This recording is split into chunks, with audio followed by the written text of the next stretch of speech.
Écoute, je sais que tu as décidé de renoncer à ta foi chrétienne. Je suppose que tu ne veux même plus entendre parler de Jésus.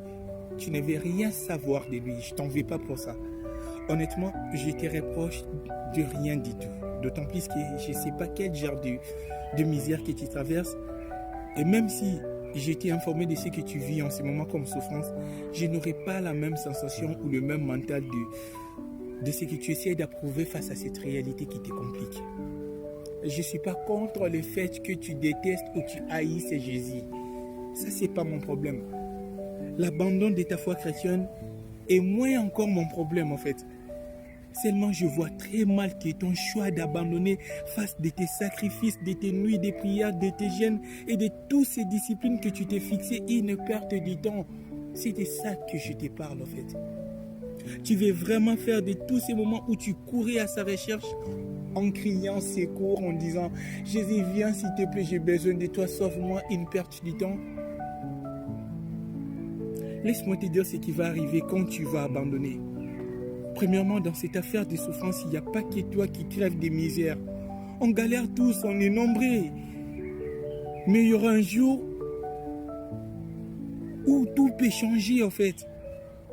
Et il n'y a que toi qui peux tout changer. Oui, ça fait très mal, oui, ça tellement dirait, je sais. C'est parce que ça dure encore que tu pourras dire un jour, rien et plus rien ne pourra me séparer de son amour. Attends un instant. As-tu le degré de conscience de ce que ça signifie? Le malheur atteint souvent le juste, mais l'Éternel Dieu en délivre toujours. Et Jésus l'a dit de cette façon. Dans Luc, chapitre 23, verset 31, il dit ceci. S'ils font ces choses au bois vert que je suis, que sera-t-il fait au bois sec? Avant même de donner ta vie à Jésus, avant même que tu donnes ta vie, tu étais déjà un cible de Satan.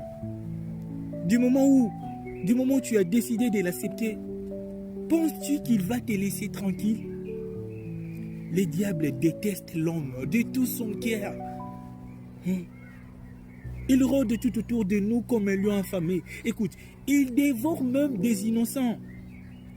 Je t'en supplie, confie-toi encore une fois en Jésus, car en lui tu trouveras la paix. Renouvelle ta foi en lui, s'il te plaît.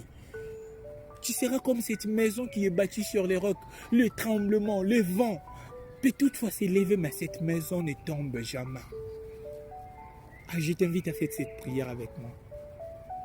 Seigneur Jésus, je suis fatigué, oui. Ça dure tellement que j'en peux plus.